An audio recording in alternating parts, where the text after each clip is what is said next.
Hi everyone, DM Pie Guy back again.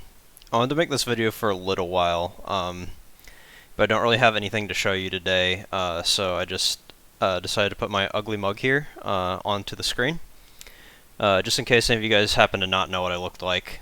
So now you do, and also because I want to make this one pretty short, probably only about a 5-10 minute video.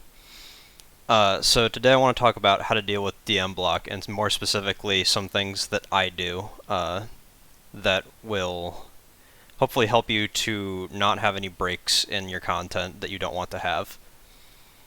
So the first thing that I can advise new DMs do is that you need to find something that inspires you. If you are not inspired to create, then you're not going to have fun creating ever. For me, that was pretty easy because pretty much anything fantasy inspires me, and I like a lot of other genres too, including sci-fi, science fantasy. I just have a very wide interest in a lot of different topics, so I can draw on things, whether it be from real life or from other things that I'm watching or reading. So I suggest maybe you do the same. Like if you're really into sci-fi, maybe you can pull out some things from that and put it into your game in different ways, like reimagining things. That's some of the most success that I've had as a DM personally, is whenever I find something that I'm like, oh, this would be really cool if I could just like iterate on this or adapt. And then that brings me into my second point on this topic, is that if you can learn from other DMs, there's a lot of really great content out there. I by no means am the definitive DM on the internet. There's plenty of other ones that are way better and have already made things that are higher quality than I could ever make. So watch some of their stuff, and if you find that you think their style matches up pretty similarly to yours, then take their advice. If you think that it's, an interesting viewpoint but not really your style, then it's just another viewpoint that you can look at and decide what you think fits best for you. So then my second topic that I would talk about as far as overcoming block is that you need to have fun. The entire group needs to be having fun, really. So you can start by looking at what your players like. So players can like a variety of different things. A lot, I've realized in this day and age, are liking linear storylines. There's nothing wrong with that. It's just not exactly what I was raised on. I very much enjoyed the open world, pick where you go, make your own adventure type stuff that we used to do back in my grade school and high school days. But yeah, like if people want to have a more linear storyline and they're having a lot of fun with it, then there's no reason not to give people that. If you can facilitate it, that is, then yeah, by all means, run it. If people enjoy building characters a lot, then maybe you can give them the opportunity to build a couple of characters in your game. Just make sure that everyone is finding the engagement that they want to in it, is really the biggest tip there. And then the second biggest tip that I can give is make sure that you're having fun. Too often I find myself playing a game where I'll kind of eventually realize that I'm not having fun with it anymore, and that's kind of whenever a game dies. You have to recenter yourself very quickly at that point, or the game won't last for very long, because you're not going to want to come every week, and you're going to eventually ask yourself, why am I here? Well, the easy answer to that is just look into yourself. What's the issue? Am I not liking the fact that my players are not engaging with it in the way that I wanted them to? And if so, is that my problem, or is it something that I can address with them? Because more often than not, I'll find that if I look within myself, it's really something that I have, a mentality that I'm experiencing, that is why I'm being hung up on something. It's not really any external factors usually. It's just, oh, I thought it would go differently. I thought that this would be really fun, and it's not being fun. So then I just cut it out of the game, and we move on and start having fun again. So my third tip,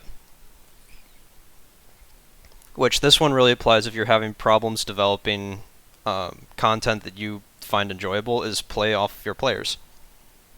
So a lot of times players will tell you what they want to do, whether or not it's direct or not. They a very proactive player will definitely tell you, hey, like I would love to explore this at some point or whatever. Well, then that's great. You can start developing that particular area for them, or you can pull from your players' backstories something that will give you a tie-in to something that like sparks your interest. Um, I really enjoy doing that because it's basically free content. Sometimes the best thing that you can do is nothing, is the moral of the story here. You can just sit back and listen to your players, and then they will make their own content, which is great. You don't have to do as much legwork.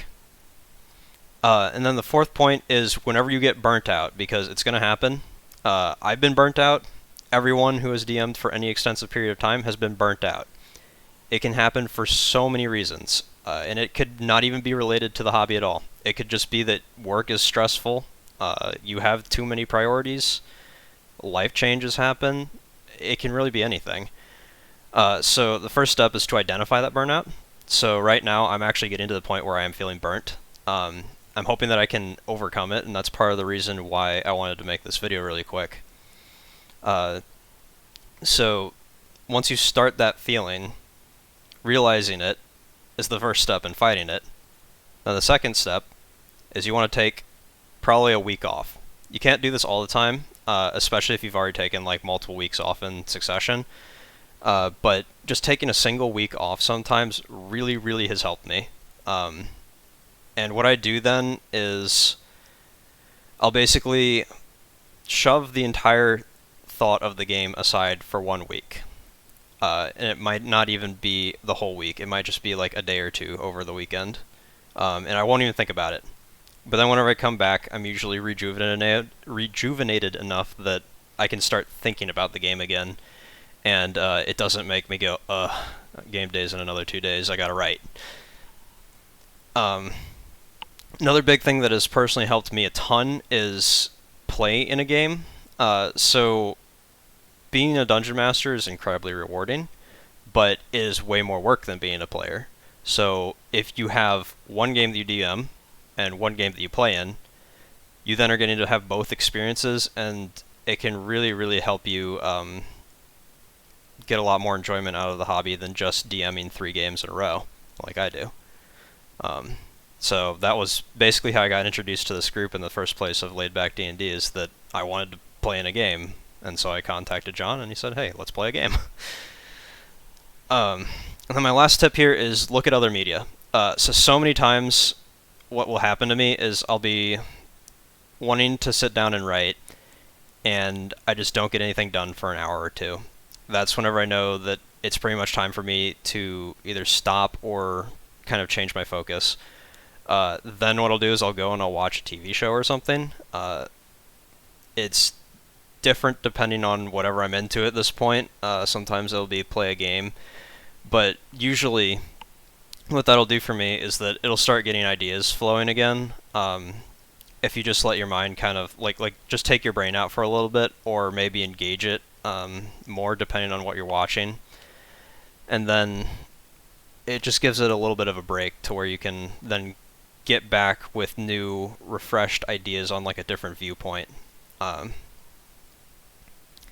I guess another bonus tip here is, so in my Saturday game that currently is on hiatus, we've had various phases of that game. So if you do have major things happen to where you're not able to play for a while, so say like a bunch of players are going to be gone for the summer, if you're not able to play for a long time, that can lead to the death of a game. But if you come back and you hit it really hard, like if you're really inspired to start writing again and you hit it hard, bring everyone back, and it's basically like a new phase of the game, that can be really rewarding too, to where you're, like I have big bursts of energy for writing whenever something like that happens, and so like I'll try and get as much done as I can whenever I'm really on the vein of something. That's how my Thursday game came about, is I just had this idea one day and I just started writing, and here I am, I don't know, probably a good 20 or 30 hours into the world building for that game already, and it's only been a couple weeks. So not everyone works the same way. Like, you might be the type of person that'll sit down and work on it for half an hour a night over a month. So just find what works for you. This is probably my biggest tips for how to not get stuck hating DMing if you are in that position. If you're a new DM, don't give up too. Like, I've had several DMs come to me that are brand new. They run their first adventure and they're like, "Oh, it was a disaster. I don't think I'm ready to DM yet." That's not true. You need to look into yourself and think, why do I feel like I'm not ready? And then you're going to go back to the next one and you're going to try and improve on those things. And it's not going to be perfect, but you're going to do a lot better on the second one. And then if you feel like a total failure after that one, you're going to do it again until eventually, like the third or fourth time, you're going to feel like I succeeded.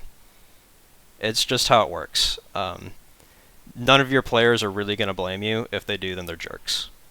So thanks for coming out and listening to me, guys. Hopefully you made it all the way through. If not, I don't blame you, because this guy, pretty ugly.